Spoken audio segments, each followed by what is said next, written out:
Welcome to our August webinar series. We are so delighted by our special guest tonight, and I want to encourage each one of you all to stay active in the participation. So do that by joining us in giving us questions and answers. So write those things down that come along the way and anything that you feel you would like to add to this wonderful evening of a focus on membership. We recognize that membership matters, and it matters to all of us around the world, but especially in Region 36. And so tonight, let's begin with some exciting information. And I always love to acknowledge the wonderful individuals who are working behind the scene to make sure that we have all the technology in place to make this a wonderful event.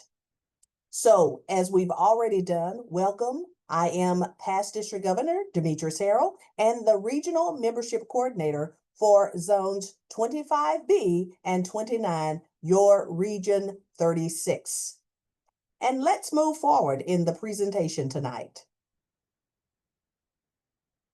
First of all, I want to give you just an opportunity to look at the delightful faces that are working with our team this year.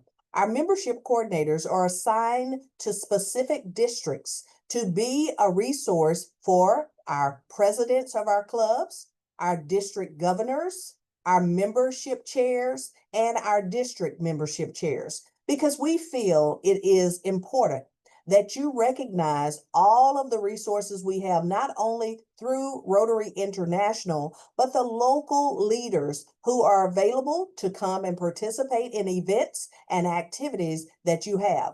I recognize that some of those individuals are tonight hosting and participating in wonderful events to ensure that we continue to make an impact on Rotary, especially through our membership.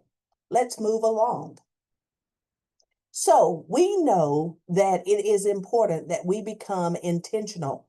We recognize that the Rotary Action Plan is a part of how we grow membership.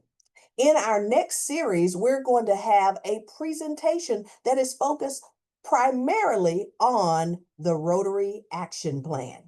But we know that it is important that we look at how we can increase our impact, expand our reach, enhance participant engagement, and also increase our ability to adapt.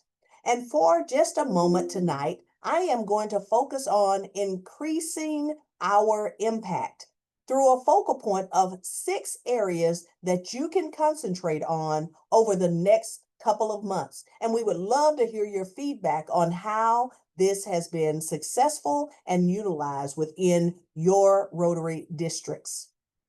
And we always acknowledge too that we thank you for joining us in our monthly webinars, and we see individuals across the world in building opportunities of goodwill.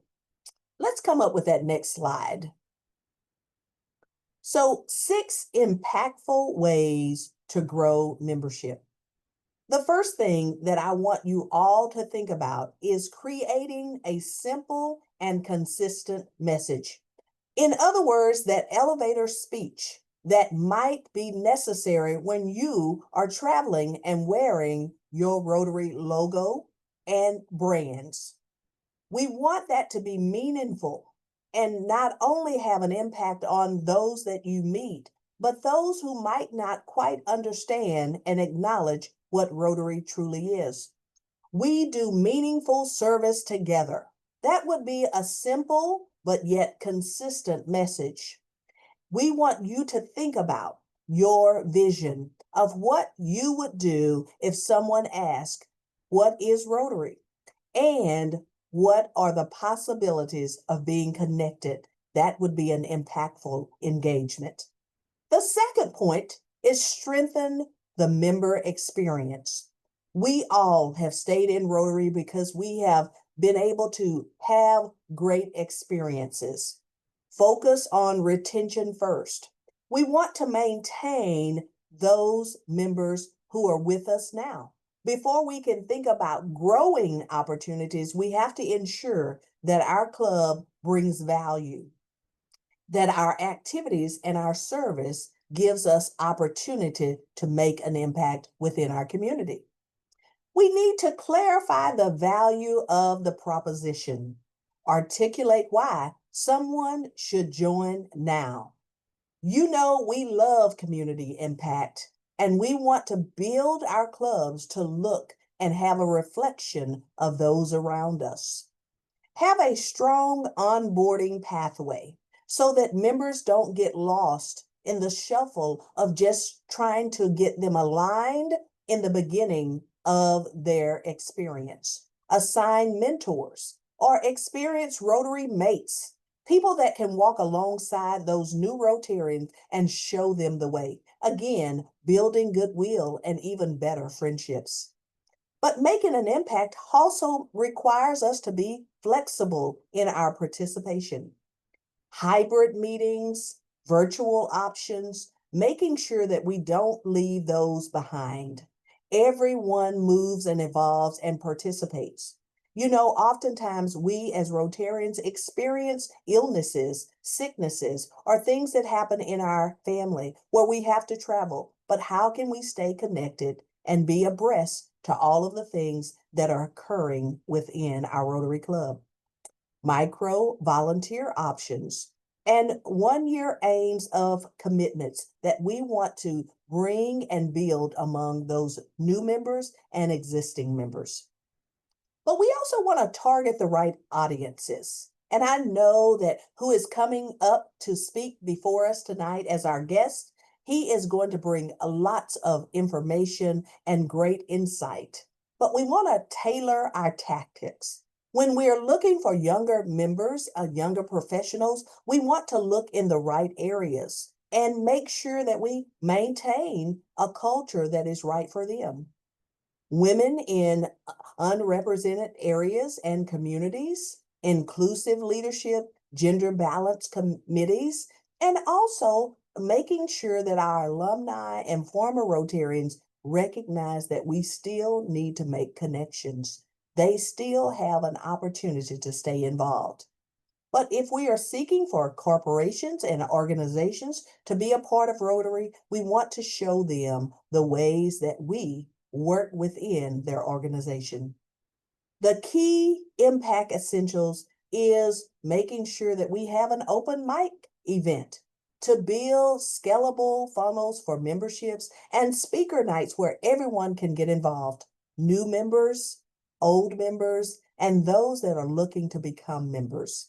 High visibility and service event is how we together can make an impact on our community. Remember, membership matters. Now let's move forward in our presentation tonight. You know, we know that building goodwills and better friendships is part of our new message, Unite for Good. So let's take a moment and hear just a message that I have from our new Rotary International president, Francesco Arezzo. Emphasizes that membership growth is vital to Rotary's ability to serve and bring lasting change, and encourages innovative, non-traditional club models and the cultivation of future leaders to increase what we see that we have in the opportunities to make connections and engagements.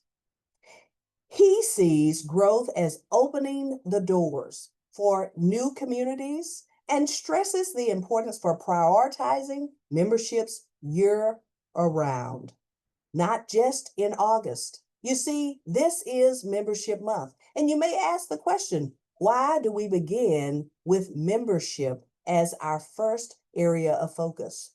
Well, it is because we want you to know that we need you to stay along for the ride and be a part of Rotary's lasting impact and lasting change, which is designated as Membership Month.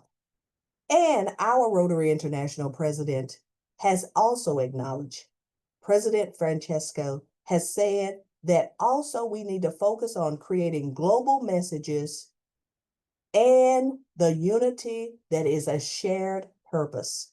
with the theme Unite for Good. We are united for good, and we can't wait to see how we can build our better friendships by growing membership together. Now, let's get on with our program and have an opportunity to remember that you can give us your feedback through Q&A. So make sure that you are giving us a little insight. I want to take just a moment to recognize our guest presenter. It's someone that many of you all know, and he will not need me to do a long introduction, but I have to share just a few things about our Rotary International Director-elect for Region 36. You see, Tom is everyone's friend. He is a wonderful human being, but he is a humanitarian who loves Rotary. He has done many great things in Rotary, and he serves as the chair for Rotary International Membership Growth Committee for this year, 25 and 26. And he also is part of the host committee of the 2028 Rotary International Convention. You see, he has been around the world, traveling with our past Rotary International president, Stephanie, but he's passionate about growing membership and forming an opportunity to not only see how we can build new Rotary clubs, but also Rotaract as well. He is founded and co-founded to help inspire formations of many clubs and been that innovative gift of showing us that Rotary doesn't have to always look traditional. So before we move farther in my speech, let's hear from him in all of the wonderful things that he will give us in the gifts of how we together can grow membership. Thank you, Tom. The floor is all yours. Thank you so much, Demetrius. And it's so great to be led by you in our membership efforts here in Region 36. And it's exciting to be with our guest tonight because it is, as you said, Membership Month.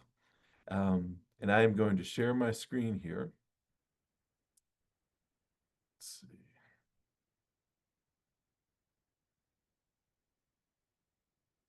Because it's much better when you have a screen and you can share it when it comes to uh, these type of situations, these virtual meetings.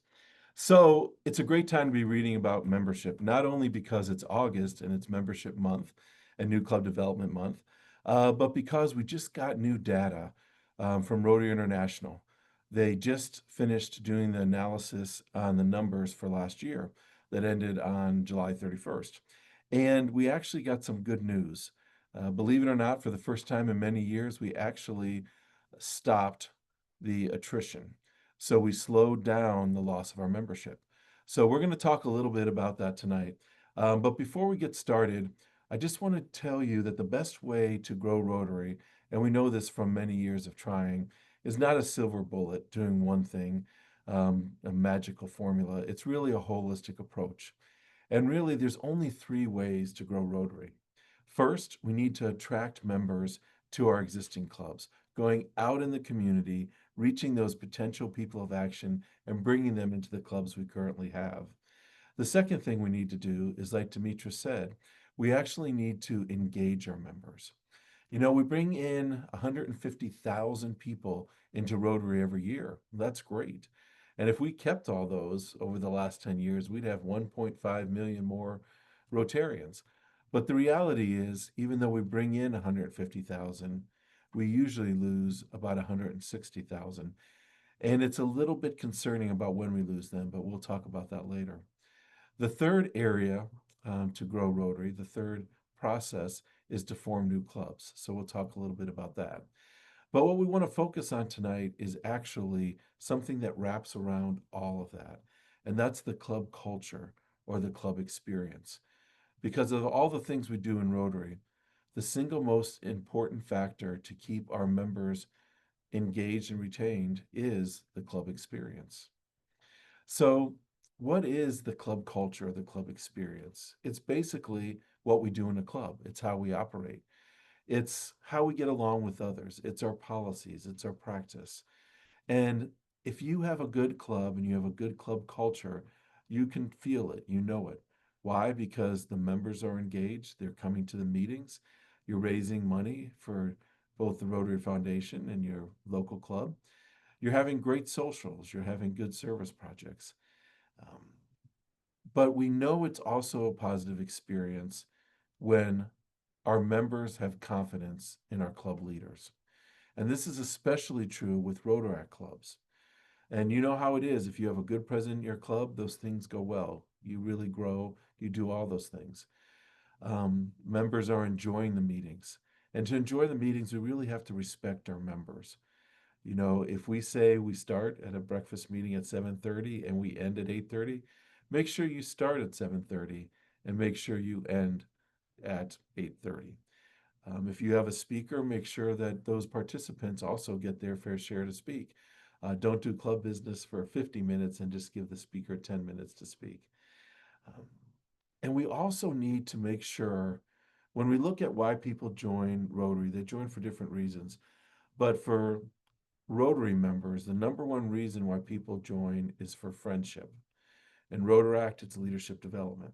So we need to make sure either if we're in a Rotary Club or a Rotaract Club, we provide both, but we need to provide time where people can actually um, share themselves with others so that we can have that friendship and form those bonds.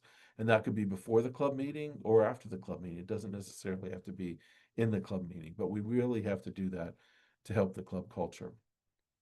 So, Farron, let's have that first poll question.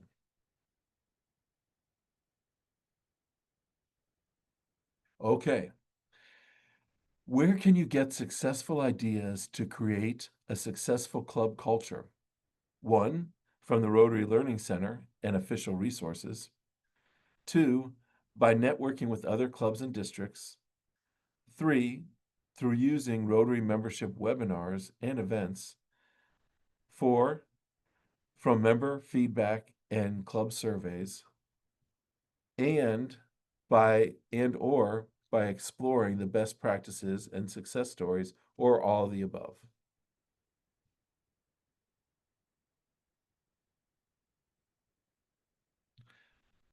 Okay, it looks like 21% said Learning Center, 21% said networking with other clubs and districts, 21% through webinars and events, surveys 21%, exploring best practices 17%, and everyone says 100% all the above.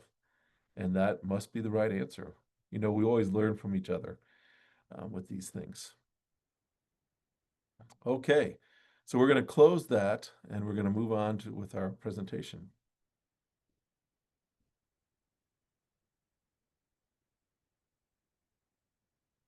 So we know that the club experience is important. We know we need to grow Rotary by those three ways: attracting members, retaining members, starting new clubs. So where are the real opportunities for growth? Well, first of all, we should ask the question, why do we want to grow Rotary? We keep talking about this is our number one, Demetra said, and she's correct, our number one internal priority, and our number one programmatic external priority is eradicating polio. But membership's our number one priority. Why? Because people join Rotary to do something. No one joins a Rotary Club to do nothing. And we join because we want to do service. We want to make the world a better place. So if we get more members, we can do more things. We have more hands and hearts for service. So that's why we want to do it. The action plan, like Demetra says, gives us ways to do that. But where are the real opportunities? To boil it down, there's three major opportunities. Remember, we talked about we get in 150,000, but we lose 160,000. It's interesting to look at when we lose those individuals.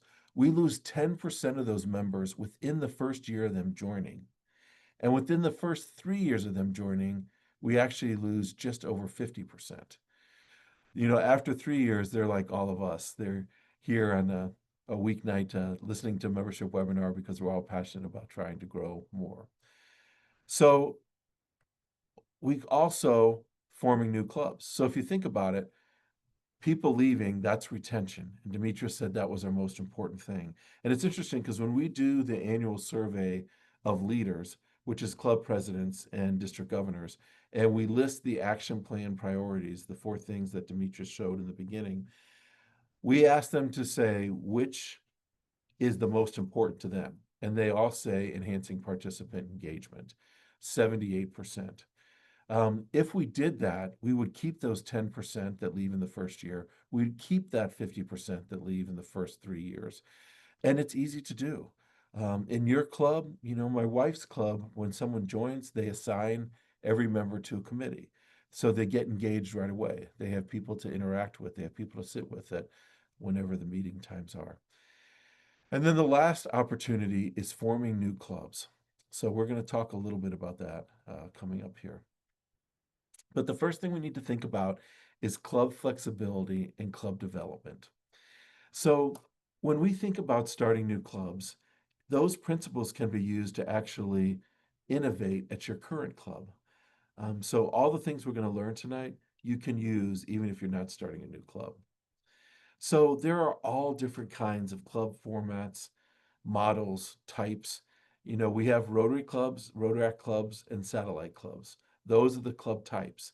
But we also have different formats. You can meet in person, you can meet online, or you can meet as a hybrid, which is meeting in person, but there's an electronic format that allows interaction with people who are dialing in on the web.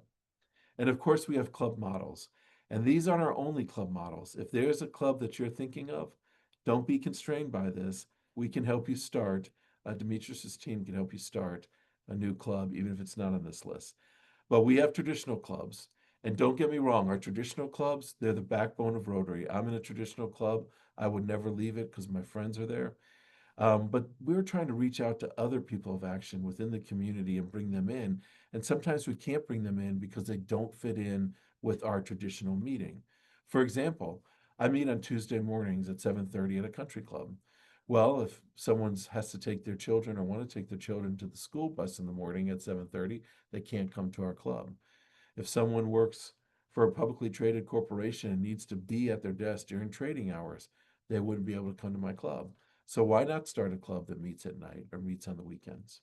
So we have traditional clubs, we have passport clubs, cause-based clubs, interest-based clubs. I feel like Bubba on Forrest Gump. We have this kind of shrimp and that kind of shrimp. But we have corporate clubs, we have alumni-based clubs, we have service-based clubs.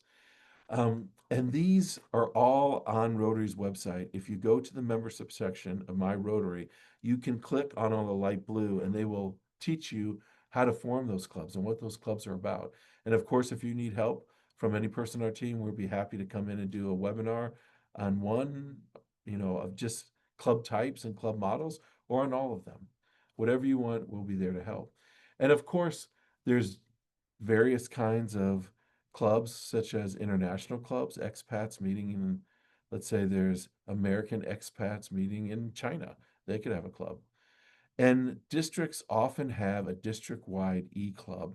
And that's really smart for districts to have because if you think about it, when someone's asked to join a club, they learn about that particular club, but they're not necessarily told about other clubs in the area. And they might not be told about fellowships and action groups and all the other fun things you can do in Rotary.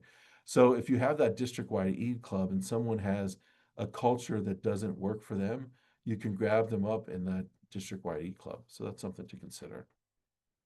Now, this is a very innovative idea that's actually happening here in North America, and it's the new club creation team, and they have an app, and it works on your phone. So when you're starting a club, it'll prompt you to do different things. And when you add in members and things like that, it's actually filling out the application. So when you're done working through this app, you can click a button, it goes to CDS, our club and district support, and then you can give them your credit card number or you can send it a check and the club is formed. So you're going to be hearing a lot about this. Patrick Logano and Chris Jones are going to the institutes in North America sharing this. And this is not just an individual effort. They actually has been brought in and approved by the North American directors, and staff has contributed resources, both people and dollars, to this. So they're just about to launch Generation 2 of this. So if you have any questions, reach out to any of us and we could get you hooked up with that app. But now it's time for poll question number 2.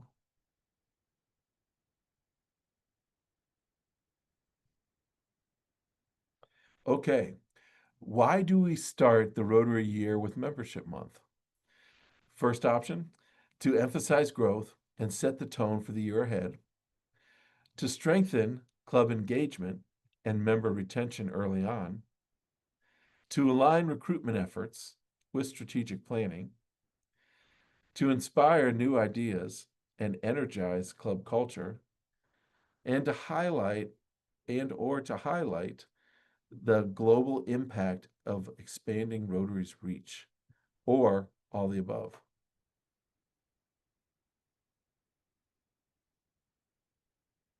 And the numbers are coming in.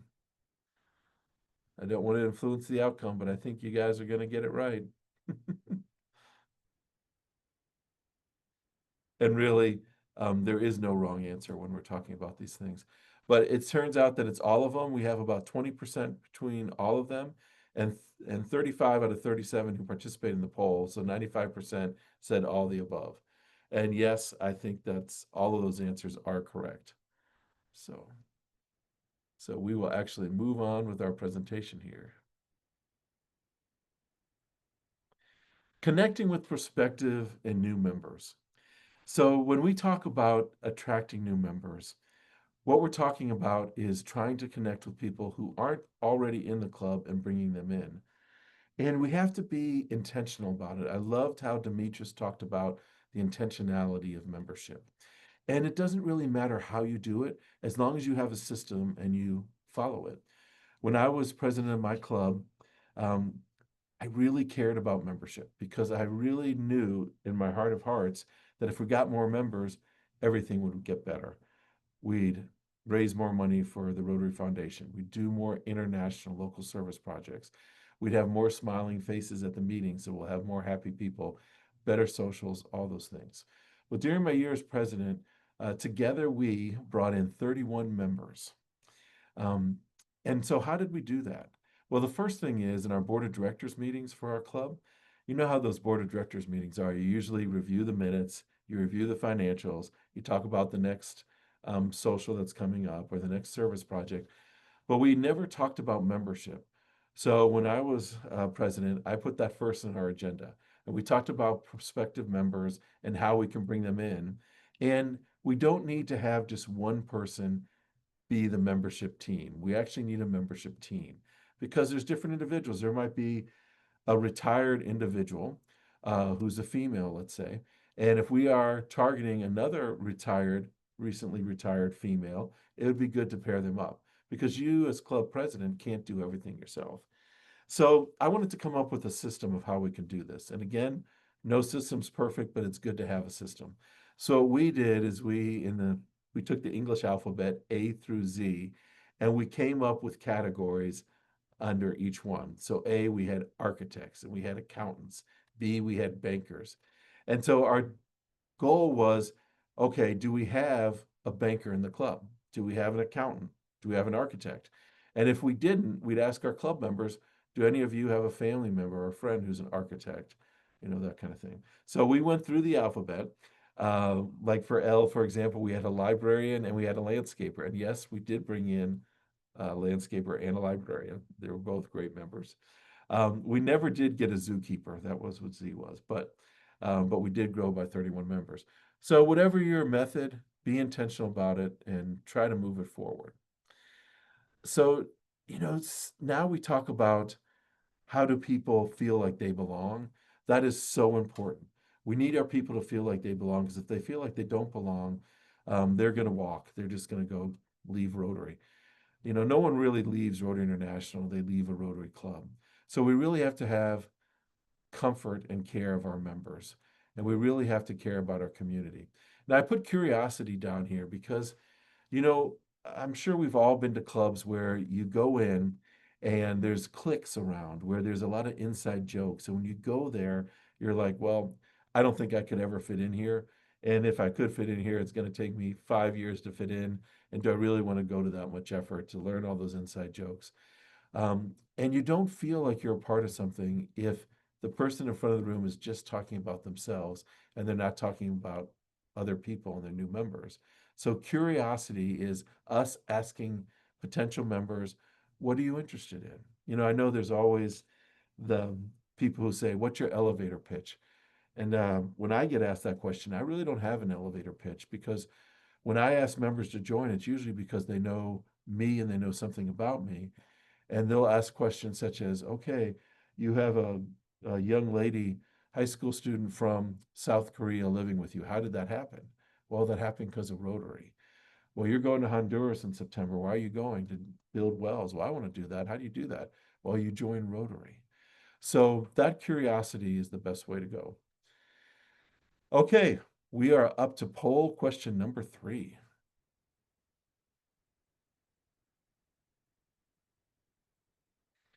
How do we retain our new Rotary members? Do we assign mentors to guide them and support them? Do we involve them in meaningful service projects early? Do we encourage participation in club meetings and discussions?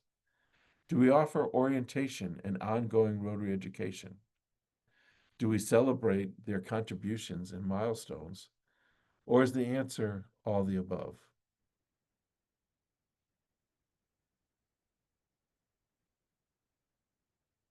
Well, the answers are rolling in, and it looks like we have a high 90% of all the above. And all those are good things to do. Whatever works for your club, whatever works for you as an individual, we should think about all these. Maybe take a club survey and ask them what they want to do. Do we want to assign people to either a class when we get a few people together? Do we want to assign them to a committee when they join? Is there a certain opening in your club that you think this person would be good to? And does that fit with what that person wants? So all good things to think about. And I especially like the new member orientation, because remember, it doesn't matter if you bring in 31 individuals if you don't keep them.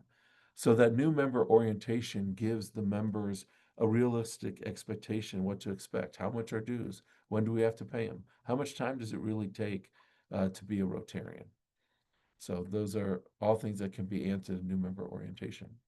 And it's also a good time to tell people about the other clubs in the district if they think this isn't a fit for them, or about the E club that the district has. So, what is Rotary going to be doing for you, Rotary International? Well, they have a few things going on, and they're good things. One is the Membership Leads Redesign Program. Right now, we have a Membership Leads program where if someone is interested in joining Rotary, they can go to My Rotary, they can type in, I'm Tom Gump, I'd like to join Rotary. Well, what happens with those requests right now is they actually go to Rotary International. Rotary International sends them to the district, and the district is supposed to get them down to the club that fits best for that individual. But what happens is we have about 100,000 leads, about 66%, that are stuck at the district level and they never actually get to the members. It could be that the district doesn't have the right person in that position. It could be that person got busy. Sometimes it changes from year to year when you have different people get in that position. So it just wasn't working. And the Rotary International did 4 districts and tried to do pilots and how to try to make it better. And what was decided was we have to redo the system. And we have to do the system instead of having the leads come in up top, somehow they have to go start at the bottom. So we partnered up with Salesforce, a company in San Francisco. It's best in class technology. And what it's going to do is it's actually when leads come in, they're actually going to answer questions about what size they like, where they're going to be located, that kind of thing. And the technology is actually going to direct it to clubs in the district. If those clubs don't answer within 3 weeks, then it's going to go to the district. And if it's not answered timely by the district, then it goes to RI. So it basically takes the whole leads program and turns it on its head. And we really think that's going to work. So we don't have a time as to when that'll be done, but they're working on it right now. So hopefully soon. So why do we need this? Well, 30,000 leads per year. And this isn't just low hanging fruit. This is fruit on the ground. We could take these are people saying, I want to join Rotary. So we need to take them seriously. And the leads, most of them are good leads. 61% are under 40 and 35% are female. So the leads coming in are actually better than we have currently in Rotary in terms of wanting younger people and having that gender balance that Demetrius talked about. And again, 66% right now are not being followed up under the current system. That's 100,000 that are just lost. So under this new system, hopefully we can improve those numbers. So, but in order to do this, what we really need all of you to do as leaders in your districts and clubs is we need to make sure that our information is accurate. You know, so many times when someone goes to a website for a club or for a district and they say, I'm going to go to Glenwood and I'm going to go to a meeting. And it turns out that that club no longer, of course, this isn't Glenwood. That's a bad example because they would do it right. But some clubs do not list their current location, never updated it. They don't have the right times for the meetings, and nothing's going to turn someone off more than showing up somewhere and having no one there. So we want to do that. The other thing we want to update is we want to update all our district membership chairs and really all our officers, because there's going to be communication coming from Rotary International that's important that you want to know about. So make sure all the information is updated. It's worth the time. The other thing that's exciting is this new member engagement campaign. I like to call it the new member concierge. So when someone joins a club like this individual here, every couple months they're going to get an email that tells them a little bit about Rotary. Because I don't know about you, but when I joined my club, and I have a good club, they do a lot of things right, but I only learned about my club. I didn't learn that above my club was a district, and above that district was a zone. And together with another zone, we were a region, and that there's a Rotary International. And I didn't know about all the wonderful things like I can pay to be a paid observer at COL, Council on Legislation. I can pay to go see good speakers at the International Assembly. I can join the Wine Fellowship or the other fellowships and the Rotary Action Groups and ride the parade in Pasadena, the Rotary Rose Bowl Parade Float, all those kind of things. So these emails will not overwhelm, but they'll give information about the larger Rotary, and then people can get engaged. So when we started talking about how important after the 3 ways this club culture is. So how do you know if you have a good club culture? We talked about some of the positive signs, but what we really need to do to find out if we have a good culture is we need to do an assessment, or what I like to call a survey. Now, if you go to Rotary.org membership, there are 7 different assessment types. You could assess them when they come in, you could assess them when they're leaving, and there's a whole bunch of different other types as well. But the most important thing is that you do a survey. Now, the research shows when you look at it outside of Rotary that the exit surveys aren't the best. And when we talk to people, what we really find out is most clubs don't do surveys. And then when they do, they usually do an exit survey. But why I'm not high and why the research isn't high on doing exit surveys is because sometimes people don't give you the real reason they're leaving.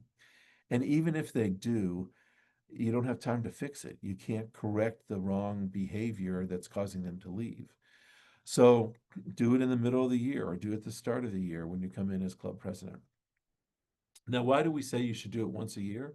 Because the culture is always changing. Remember, you're doing a good job as membership folks and you're bringing people in. At the same time, you have some people leaving. Well, all that change of people changes the culture. So, and it doesn't have to be complicated. If you go online and um, one of the surveys looks too long, then just go ahead and pick the questions that you think are most important. Because the reality is, if you think about it, you know, what's really important to the club members? Where you meet, when you meet, how you meet, how are your socials, how are your service projects? Just those 5 little questions can tell you a lot. Because so many clubs, they've been doing the same service project for a decade or longer. And sometimes the members are tired of doing that and they want to do something new. But how do you know what they want to do? Ask them and they'll tell you. And if you actually ask them and you actually do some of the things that they suggest, then what you're going to have is you're going to have a lot of buy-in and you're going to get a lot done. And you're going to change your club to one of being against change to one that's really, truly innovative.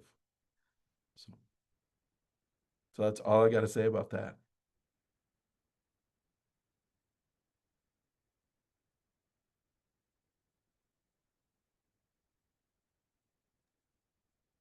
Wonderful, Tom. So many great resources that you've shared. Many of those things we could find in the Learning Center. I have a Absolutely. question for you. You've talked about membership. You've shown us how to grow in membership. What really is granting you that passion to be such a vital part of growing membership? I loved what you said in that you don't have to have a speech because people are going to see it through your vibrancy.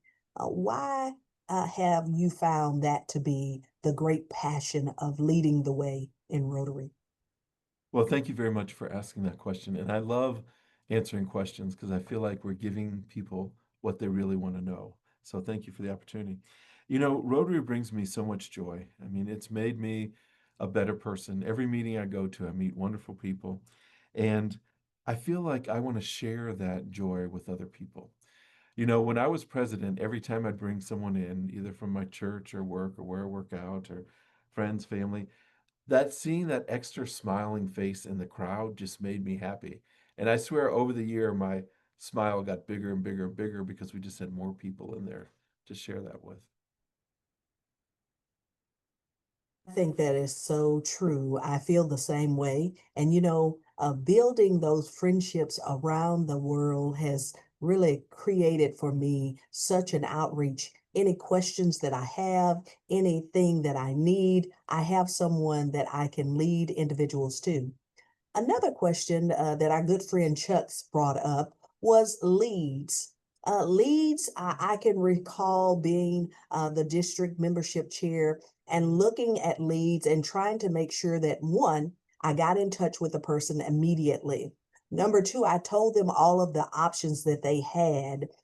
He said that he's seen that many times people are not following up on leads. And I know that Rotary International has taken a bigger lead and part of this process. Could you give us a little bit more guidance on leads? Absolutely.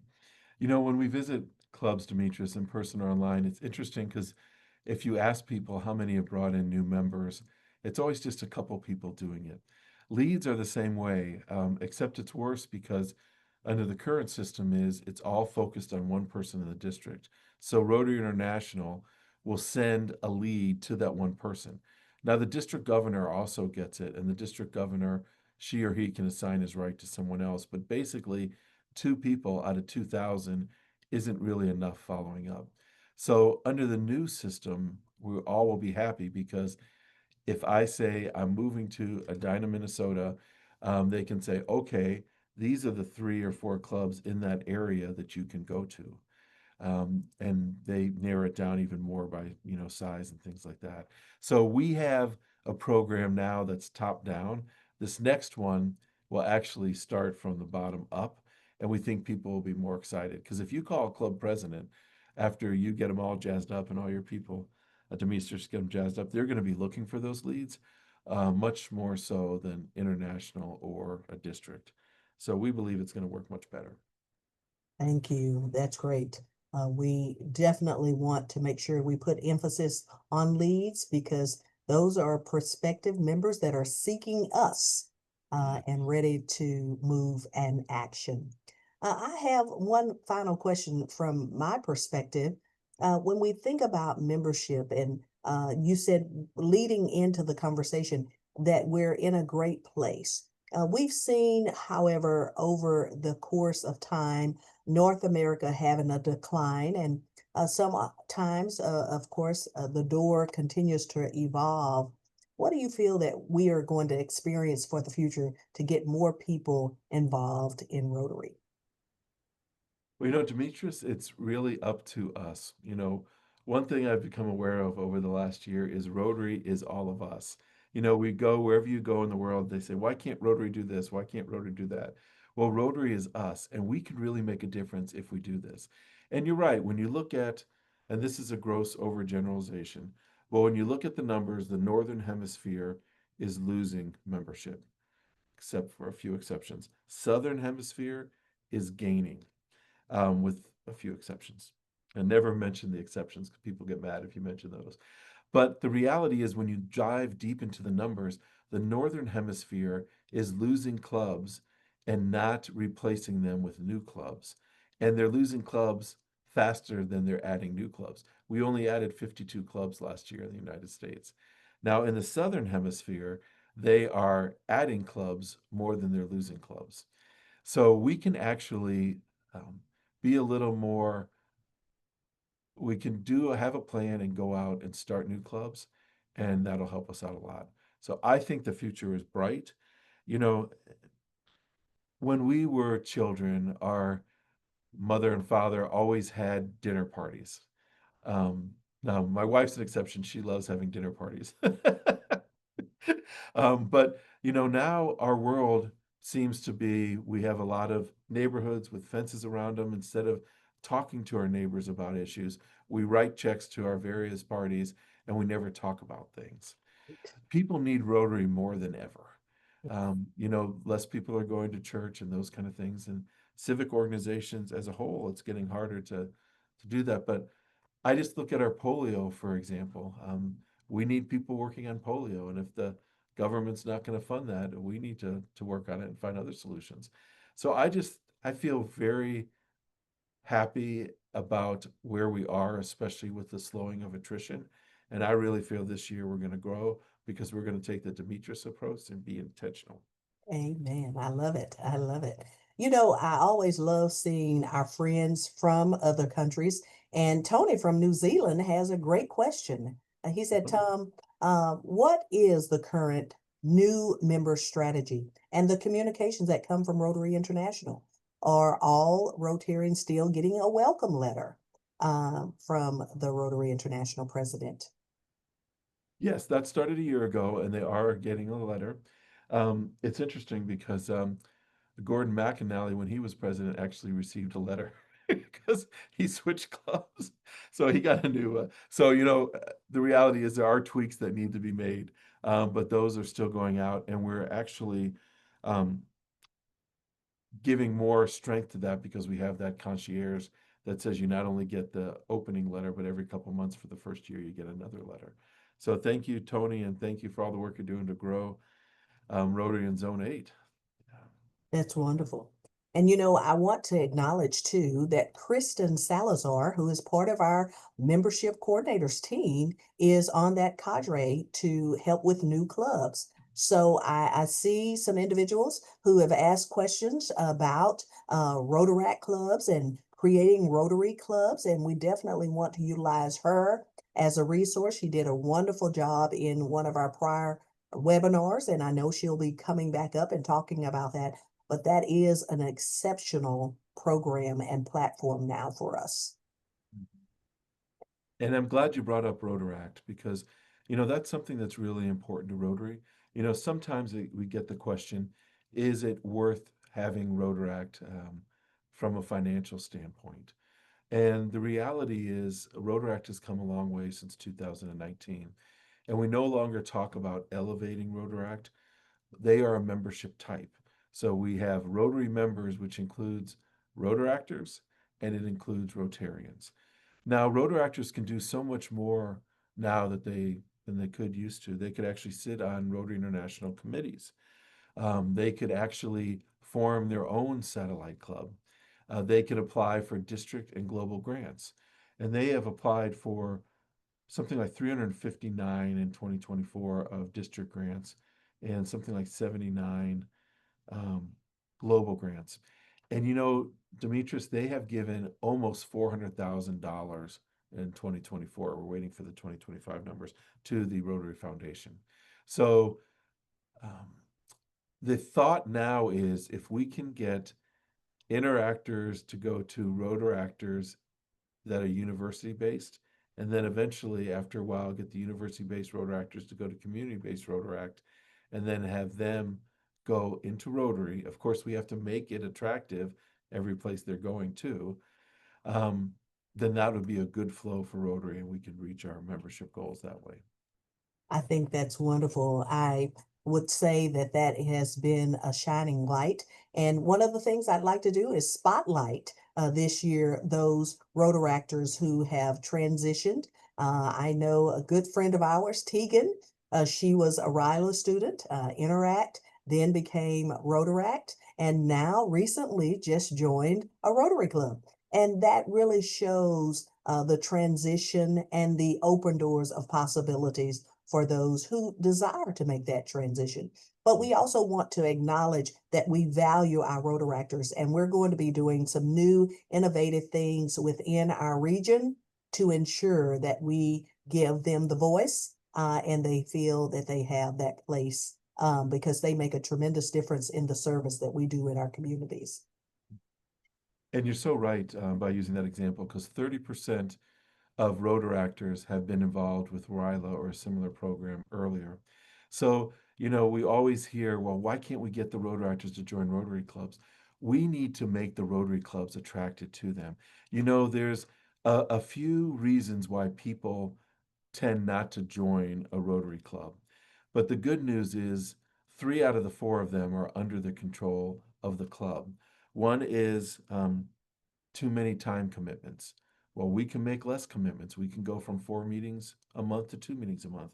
Too many financial obligations. We can make club dues less for people who are under 35 if we wanted to. Um, the only one we can't change is personal circumstances. Someone moves away because they get a job, or someone has a baby and doesn't have time now. But most of the things we can change. So let's be intentional about, if we want Rotaractors to join Rotary clubs, let's make our Rotary clubs attractive. I We love could that. do it. Yes, I definitely love that. Attractive, because we're going to also have a guest speaker coming up, and that is taking our public image team and making sure that people recognize all of the wonderful work that they are doing and ways that we can show the vibrancy of our clubs. I have another question that just came in the chat in the Q&A for us, and that was, with online communities and professional networks, how should Rotary compete or collaborate with digital platforms to grow membership? And I think that app is one of those great tools. Absolutely. Demetrius, you had the answer in your opening. You said we have to engage people so many times, and there's a e-club fellowship, and there's lots of e-clubs. But the thing is, if you're an e-club, you still have to have that engagement that you have in other places. We had a club in our district that we started, that they're an online club, but they meet 4 times a year. They'll go to Cuba. They just went to the Amazon rainforest. They've been to Thailand, and they go meet together and do projects together. So that's engagement. Now and they don't all have to do that. We have our end human trafficking clubs, and sometimes they could be in different areas of the world. I'll give you one example. We have um, the network, the Rotary Club of Network for Empowering Women, which is a club we started a few years ago. Half are in Minnesota and half are Connecticut. What they do is they will do a project in Connecticut, they'll do a project in Minneapolis, the different groups of where they live, then they'll come together and talk about it. There's other clubs who will pick 1 week out of the month and say, everyone do a service project, come share it. The thing is, we have to have that engagement. Again, nobody joins Rotary to do nothing. So even e-clubs, they need to be engaged. Absolutely. And in comment of e-clubs is allowing us to have that flexibility. And Mhm. that's something that Rotary has shown us how to do well over the years, that we don't have to have that traditional club. There are those that are doing service, the cosplays, and you gave us so many great examples of different types of clubs. And we just need to take an opportunity to invest in looking at those to grow, because we do need to see more new clubs. All right. Well, we want to say thank you to all of those members who have joined in tonight and our guests from around the world. And it is important to continue to stay committed to our webinar series because one of those is going to be our president of International of Rotary. And so we can't wait to see what is to come this year, because we're going to have some really dynamic presenters and speakers as a part of our webinar series. We want to thank again all of those who are taking care of our technical areas of emphasis so that we don't have any difficulty. So thank you for doing a wonderful job. And again, what a great night.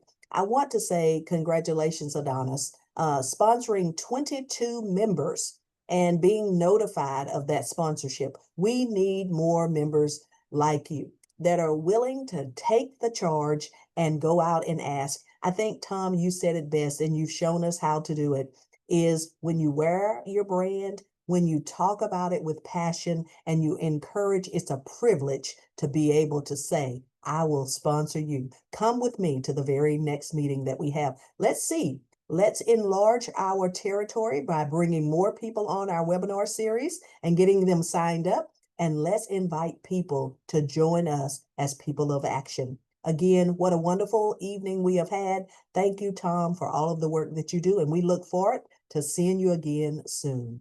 Good night, everyone.